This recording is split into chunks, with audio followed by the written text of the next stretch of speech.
Bonjour, alors je voudrais rebondir sur une remarque de Sophie que j'aime beaucoup qui me dit: «Mais qui est conscient?» Parce qu'on parle tout le temps de conscience, etc.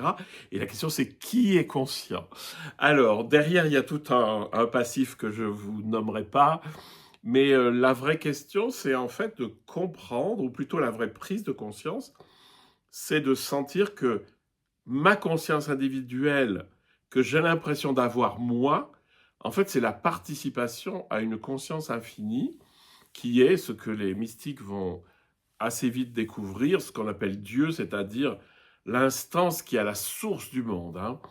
Et donc, qui est conscient en moi? C'est pas moi en tant qu'individu, c'est pas moi en tant que petit ego, c'est il y a de la conscience qui prend conscience du monde par moi, hein.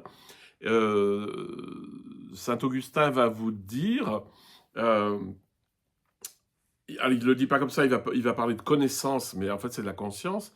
Lorsque je suis connaissant ou lorsque je suis conscient, c'est Dieu qui est conscient en moi. Et lorsque j'aime, c'est Dieu qui aime en moi. C'est-à-dire ça me décale de mon petit ego. Et ça, c'est très très bien. Je vous donnerai juste une métaphore qui vaut ce qu'elle vaut. Les métaphores ont toutes les limites. Mais c'est l'idée de l'air que je respire. Je peux toujours dire cet air est à moi. Mais ça n'a aucun sens, il faut que je le rende. Et bien c'est pareil pour la conscience. La conscience est pas infinie, l'air est pas infini, mais quand même c'est beaucoup plus grand que moi.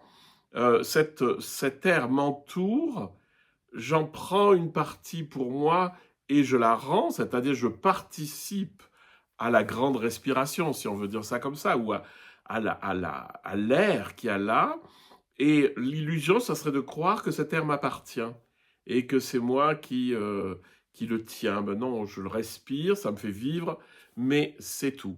Donc, pour répondre à Sophie, évidemment que c'est pas le petit moi, le petit ego qui est conscient, mais c'est bien la grande conscience qui est conscience en moi.